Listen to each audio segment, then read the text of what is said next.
Look, I need to tell you about something that's been keeping me up at night for the past 3 months. I started researching Chinese imperial history for what I thought would be a straightforward piece about medieval medicine. Plague outbreaks, primitive surgical techniques, that sort of thing. But then I kept running into these weird deaths. Emperor after emperor, dying young under mysterious circumstances. The official records always said the same thing: sudden illness, heavenly summons, or my personal favorite, ascending to join the immortals. At first, I bought it. Of course, they died young. This was ancient China. Medical knowledge was limited. Life was brutal.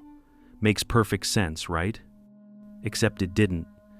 Because I'm stubborn and have too much time on my hands, I kept digging, and what I found, honestly, I almost didn't believe it myself. These guys weren't dying from bad medicine or medieval plagues. They were poisoning themselves, on purpose, while trying to live forever. And when that didn't kill them fast enough, the people closest to them, their advisors, their servants, sometimes their own family, were finishing the job. I'm talking about mercury levels in royal remains that would make a thermometer jealous. These emperors were basically drinking liquid metal because some charlatan convinced them it was the secret to immortality.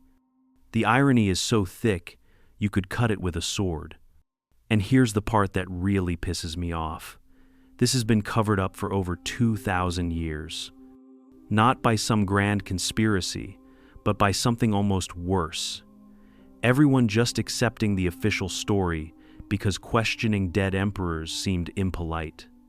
I've got forensic reports, court records that somehow survived palace purges, and testimonies from eunuchs who apparently kept really detailed diaries about their murder plots. It's all there, hiding in plain sight. Now look, I know how this sounds. Trust me, I've been down enough Wikipedia rabbit holes to spot a conspiracy theory from a mile away. But this isn't some ancient aliens built the pyramids nonsense. This is just human nature at its most tragically predictable.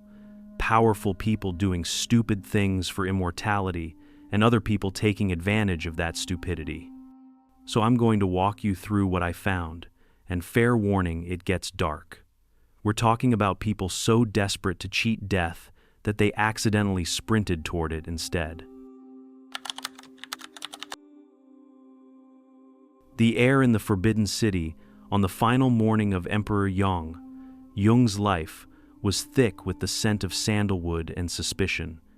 Beyond the towering red walls, Beijing was just beginning to stir, but in the innermost sanctum of the Son of Heaven, a different, more ancient ritual was unfolding.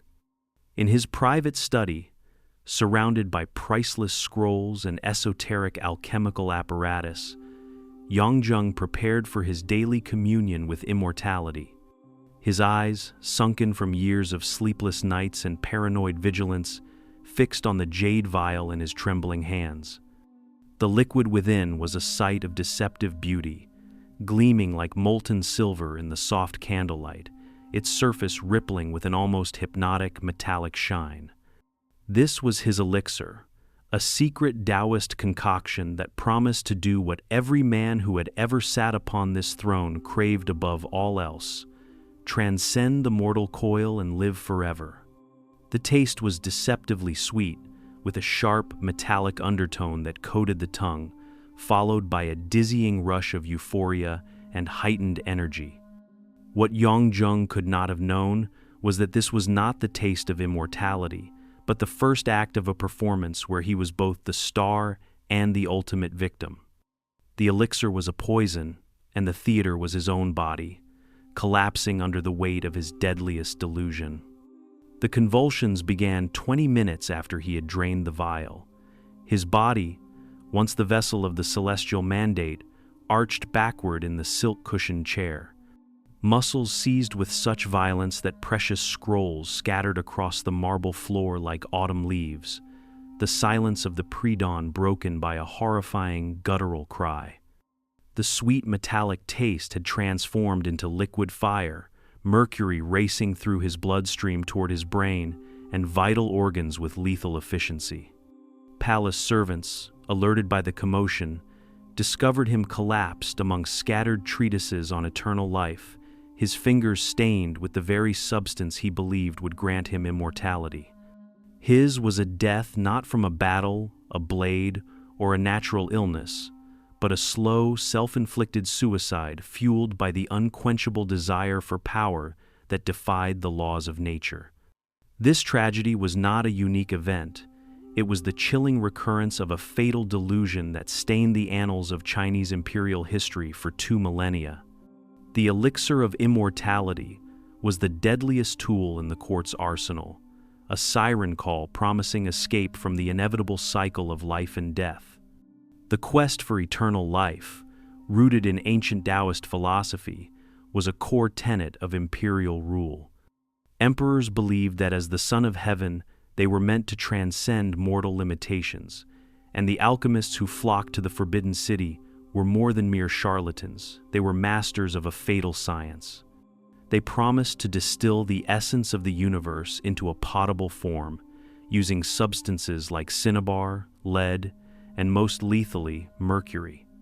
The historical precedent for this fatal obsession was set by China's first emperor, Qin Shi Huang, a man of immense vision and brutality who unified a nation and built the Great Wall.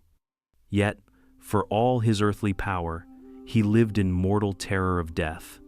He sent expeditions to find the legendary Isles of the Immortals and became consumed by the mercury-based elixirs his alchemists concocted. The man who had conquered 6 warring states was ultimately conquered by his own fear. He died a slow, agonizing death from the very substance he believed would grant him eternal life. His paranoia and fatal ambition became a chilling template for generations of rulers. Today, the high levels of mercury in his tomb are so toxic that archaeologists cannot safely enter, a silent testament to the curse of his ambition that continues to haunt the very ground he was buried in. The progression of mercury poisoning was a medical mystery that the emperors and their physicians consistently failed to solve. The initial effects, a dangerous euphoria, heightened energy, and a distorted sense of invincibility, were celebrated as proof of the elixir's success. But as the poison accumulated in the body, the symptoms grew more horrific. Tremors, uncontrollable fits, sudden violent rages, and profound mental deterioration became commonplace among emperors deep in their alchemical treatments. Yet, in a testament to the power of their delusion, these terrifying signs were often rationalized by the court and the emperors themselves as signs of a spiritual purification or a bodily transformation, not the final stages of a slow-acting poison. This psychological denial was a key part of the curse, as it prevented any of them from seeing the deadly pattern before it was too late. The pattern repeated itself with terrifying regularity. During the Tang Dynasty, the pursuit of immortality reached a fever pitch, and the results were catastrophically predictable. Within a single 20-year period, 4 emperors, Xianzong, Muzong, Jingzong, and Wenzong, all succumbed to the same mercury-based elixirs. The court records of the time describe their symptoms in horrifying detail, but despite this overwhelming evidence, the next emperor would ascend the throne and, within years, succumb to the same fatal delusion. The lure of absolute control, the belief that they would be the exception to the rule, blinded them to the pattern of their predecessors. It was a vicious cycle of ambition and ignorance, a curse woven into the very fabric of the imperial throne itself, where every new occupant was destined to become another tragic actor in the theater of self-destruction. The court was a place of exquisite artifice. Every gesture was a performance, every word a carefully chosen instrument in a symphony of power. But beneath the silken robes and the bowed heads, the Forbidden City was a political powder keg, a labyrinth of ambition where the most dangerous enemies were not foreign invaders, but the people with whom the emperor shared his meals. For a staggering 44% of Chinese emperors, The Dragon Throne was not just the seat of power, it was the place of their murder. The Forbidden City, with its high walls and guards, was less a fortress and more a gilded cage where the emperor, a man of immense ceremonial power, was the most prized and vulnerable prey. This was the Assassin's Court, a realm of silent betrayal where the most lethal weapons were not swords, but whispers, poisons, and the insatiable hereditary hunger for the throne. The brutality was often at its most chilling when it came from a mother to her own son. In the year 528, the young Emperor Xiaoming, just 19 years old, was beginning to assert his independence from the powerful matriarch who had ruled as regent for his entire life. His mother, Empress Dowager Hu. For years, she had been a shadowy ruler, her influence extending into every corner of the court, a world she had corrupted and shaped to her own desires. When the young emperor, a boy thrust into a man's role, began to challenge her authority, discovering her long history of secret affairs and plotting to strip her of power, he sealed his fate. But the empress was a master of the court's deadly game, and she moved with a cold precision that defied all notions of a mother's love. In a final, decisive act of self-preservation, she had him lured to her private chambers and, in a horrifying betrayal, had him strangled to death. His body was then publicly displayed, and the empress, feigning a grief as theatrical as it was false, proclaimed he had died of a sudden illness. This was the brutal reality of the imperial family, a theatrical bond of blood that dissolved in the face of absolute power. Empress Dowager Hu was a symbol of a more pervasive threat that lurked in the shadows of the palace, the eunuchs.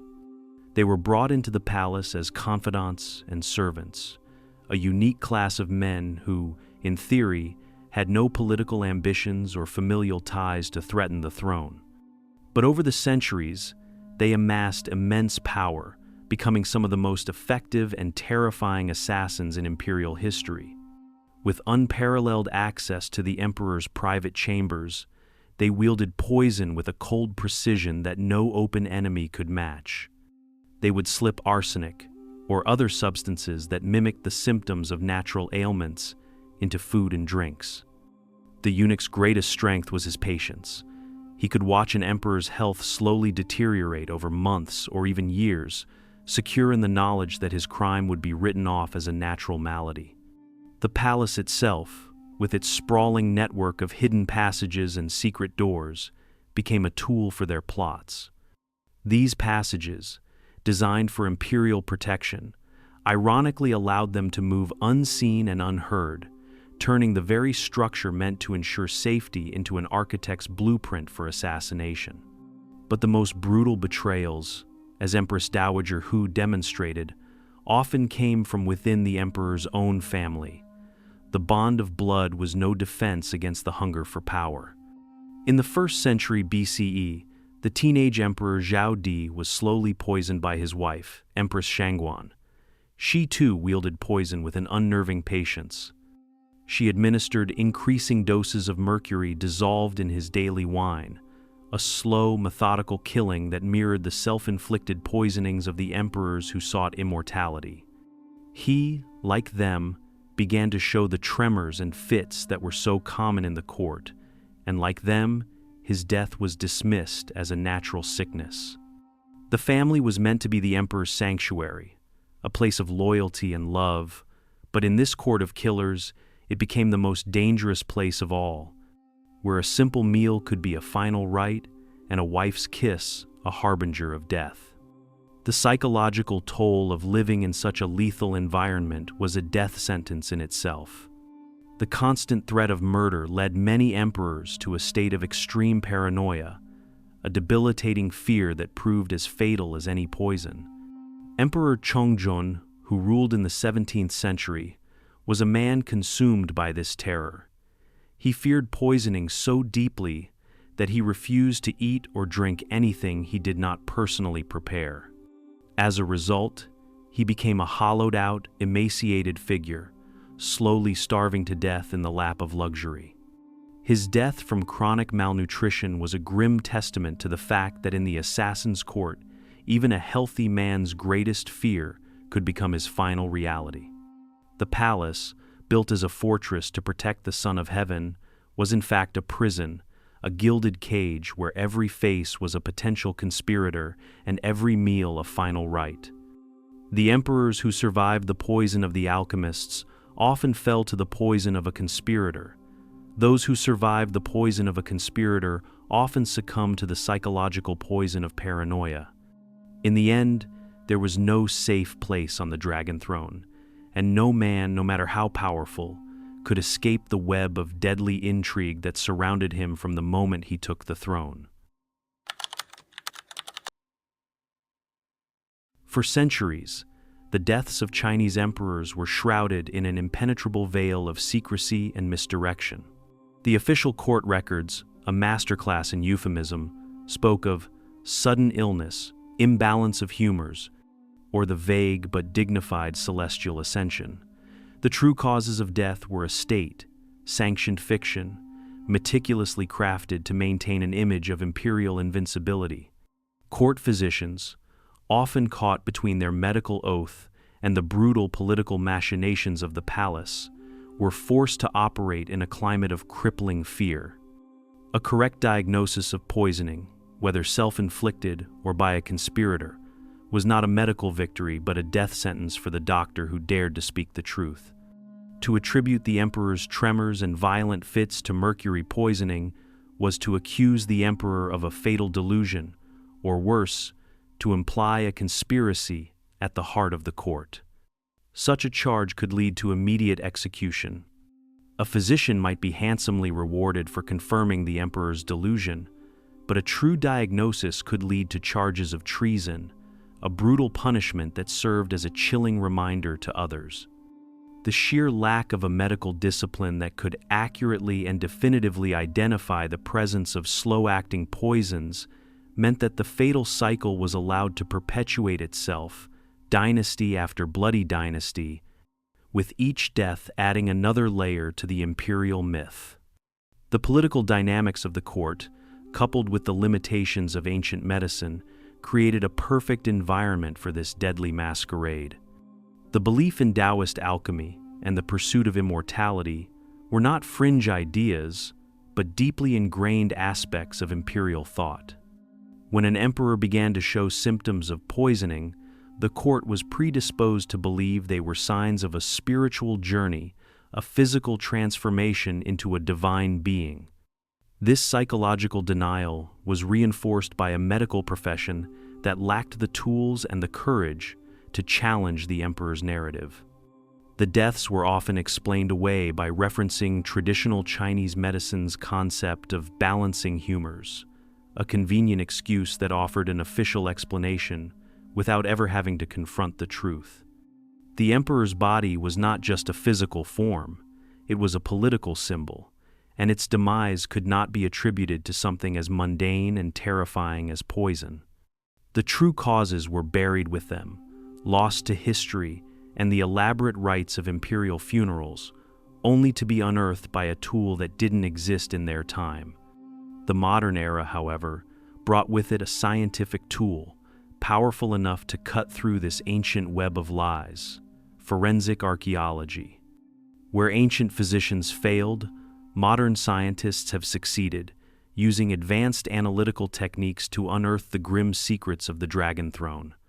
The process began in the early 2002 with a series of historic exhumations and meticulous analyses of imperial remains.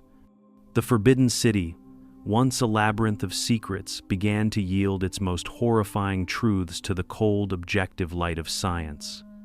The most famous case involved Emperor Yongzheng, whose dramatic death by elixir was so vividly documented in whispers and folklore.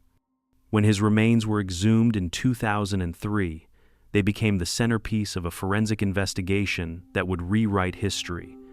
Using techniques such as mass spectrometry and atomic absorption spectroscopy, scientists could analyze the molecular composition of the emperor's bones, hair, and teeth, looking for telltale signatures of chemical elements, not found in a normal human body.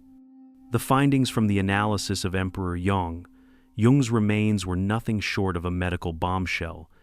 The forensic team found mercury concentrations in his bones and hair that were hundreds of times higher than the levels considered lethal in a living human. The evidence was undeniable and utterly conclusive. The tremors, the convulsions, and the rapid mental decline that had been so carefully described in court histories and rationalized as spiritual cleansing were not symptoms of a spiritual journey or a natural malady, but the classic signs of acute chronic mercury poisoning. His death was not an illness. It was a slow, deliberate poisoning that he had himself administered, a fatal ritual of self-destruction. His belief in the elixir, a delusion shared by so many of his predecessors, had been his undoing. The forensic analysis provided a final, scientific validation of the whispers that had haunted the court for centuries, proving that the emperors were not victims of supernatural forces, but of their own fatal ignorance. This was not a unique finding. The pattern of self-inflicted poisoning was confirmed with horrifying precision by the 2008 analysis of the remains of Emperor Guangxu.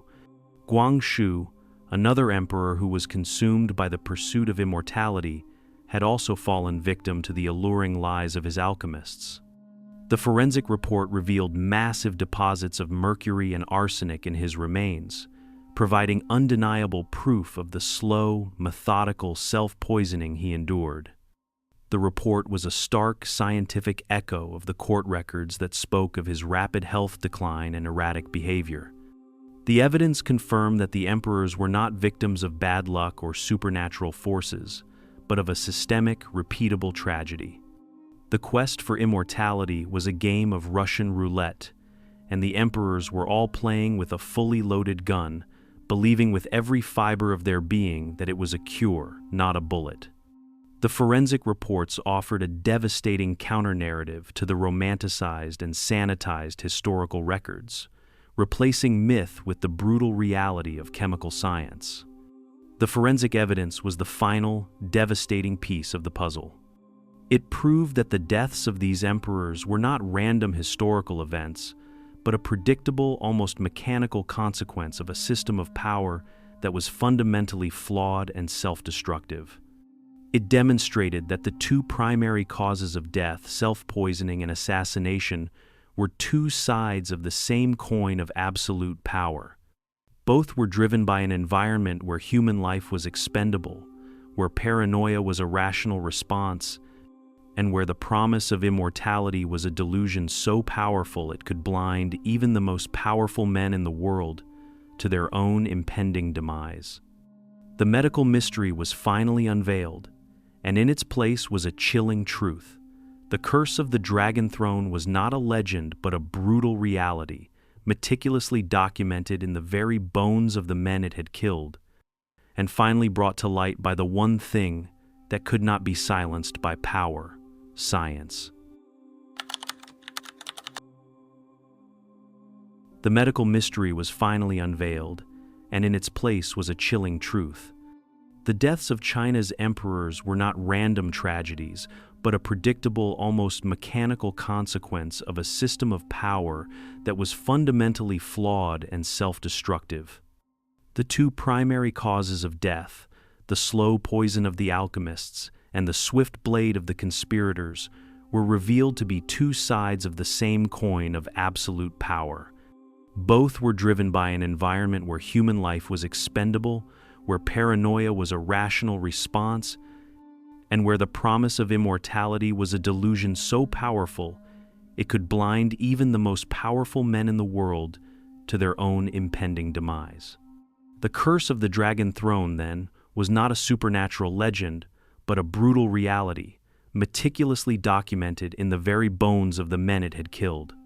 This grim pattern, spanning 2 millennia and countless dynasties, would finally find its most poignant conclusion in the story of the last emperor. The boy who would become the last emperor, Pu Yi, was placed on the Dragon Throne in 1908 at the age of 2. His childhood was not one of idyllic innocence, but of immense, terrifying power. Raised as the living symbol of a celestial dynasty, he was a child surrounded by a world that bowed to his every whim.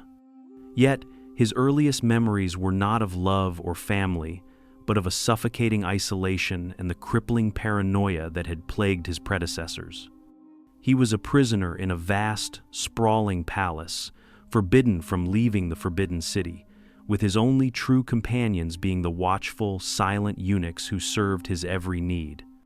This life of unparalleled luxury was an experience of profound loneliness, a stark and brutal illustration of the prison that the Forbidden City had become. He was a boy king, a puppet whose strings were pulled by powerful regents and whose throne was a precarious seat of inherited danger. His story would become the final, most powerful piece of evidence that the curse was not tied to the man, but to the throne itself. In 1912, at the age of 6, Puyi's life was irrevocably altered. The Qing dynasty collapsed, and the Republic of China was declared. Puyi was deposed, but in a bizarre twist of history, he was allowed to remain in the Forbidden City, still nominally a monarch with his court and servants. He was a king without a kingdom, a living relic in a changing world. This unique circumstance offered a brutal yet profound escape from the fate that had befallen so many before him. Stripped of the ultimate political power that had demanded self-destruction and assassination, he was no longer a target. The poisoned elixirs that had killed Yongzheng and Guangxu were no longer a part of his life, and the conspirators in the shadows had no reason to seek his demise. He was a man-child living in a world of ghosts, his every memory a testament to a power he no longer possessed. He lived out his days in a strange state of limbo, first as a puppet emperor for the Japanese, then as a war criminal, and finally as an ordinary citizen of a communist state. He died in 1967 at the age of 61, a relatively long life compared to the average of his predecessors. He had escaped the curse of the Dragon Throne not by being more clever, more pious, or more powerful, but by being stripped of the very thing that had made him an emperor: absolute power. Puyi's story provides the final, devastating piece of evidence for the nature of the Dragon Throne's curse. The curse was not merely corrupt, it consumed, systematically destroying everyone who possessed it regardless of their personal qualities or defensive measures.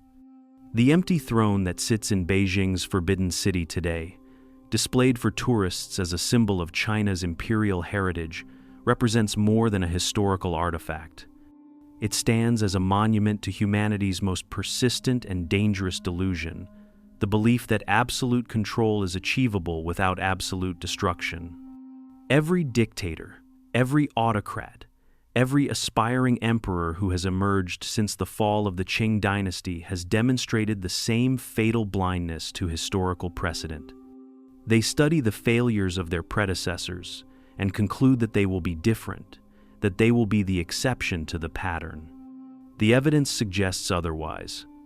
Human nature has not fundamentally changed since the last Chinese emperor died from mercury poisoning in 1908. The technologies of power have evolved, but the basic dynamics remain the same. Those who seek absolute control create the conditions for their own destruction, and no amount of security, wealth, or historical knowledge seems capable of breaking the cycle. The Dragon Throne's curse endures, manifesting in different forms but claiming victims with the same inexorable persistence that characterized 2 millennia of Chinese imperial death. The throne may be empty, but the hunger for absolute power continues, and with it, the pattern that no emperor has ever managed to escape.